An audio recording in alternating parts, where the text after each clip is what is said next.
tsunami in history hits the city, quickly flooding the streets and filling up the buildings.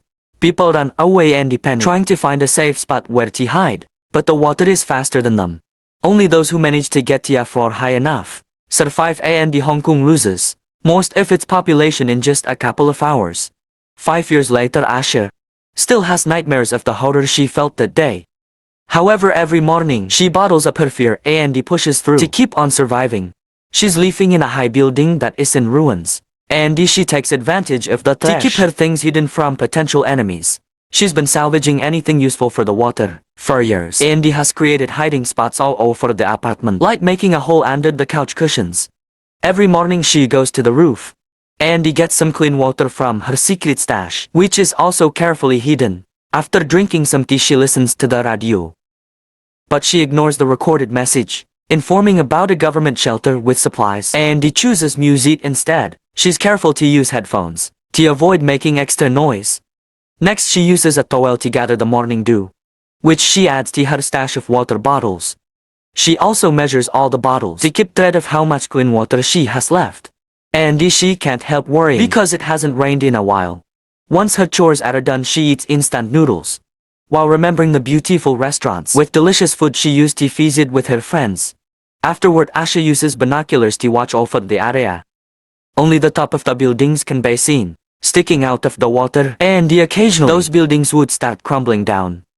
She also makes sure that the few surviving neighbors are still in their apartments. Suddenly she sees a box floating in the water, and rushes to a different window where she's installed a makeshift harpoon-like mechanism that she uses to scavenge. With one quick shot, she manages to catch the box. But when she tries to pull it in, something in the water drags the box down and makes her hit the edge of the window, hurting her arm. Asha ignores the pain and keeps on pulling against the mysterious strength, falling back from the whiplash. When the creature finally lets go of it, then Asha brings the box inside, and the animal has its revenge by sending a wave against her. The box mostly has trash in it, but she also finds a bottle of alcohol. On her way back to the roof, Asha stares at the door at the end of the corridor before moving again, clearly upset on the roof. She uses the alcohol to clean her wound before wrapping it up and drinking the pain down. In the evening, she hears screaming, and looks outside to discover 2 boats of violent scavengers have come by, and are attacking the neighbors. There's also a man on the other roof looking at her building, so Asha hides for a few seconds before looking again. It seems the boats are coming to her place, so she rushes downstairs, hides all her daily things, covers her mattress, and even throws some dirt on the hallway to make it look clean. Then she hides behind a fake wall in a closet, making sure to keep silent as the scavengers get into the room and begin looking around for food, even checking the closet. Thankfully, they don't find anything, but Asha gets startled when she hears a shot.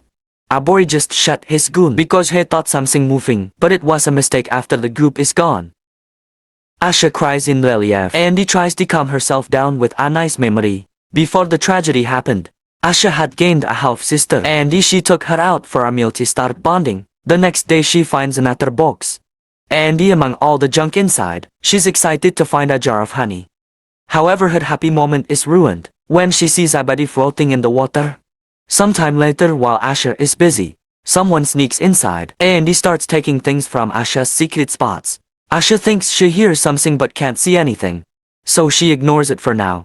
When she gets ready for bed, she hears another noise and goes to investigate with her flashlight, but once again there's nothing.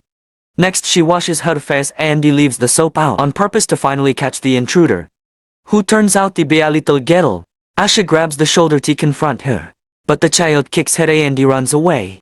She takes a few more things, including Asha's makeshift lamp, and goes down the corridor, but before she can open the mysterious door, she hears Asha coming and leaves again. That night, Asha dreams of the time she went shopping for clothes for her sister's birthday, and how she told her best friend that she was eager to leave her parents' house.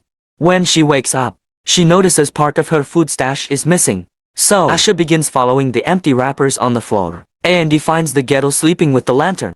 She doesn't have the hat to wake her up, so she goes to do some cooking instead. When the ghetto finally awakens, she goes around looking for more hidden compartments. Inside a fake outlet, she finds an envelope with pictures of Asha and her sister, only to be caught red-handed.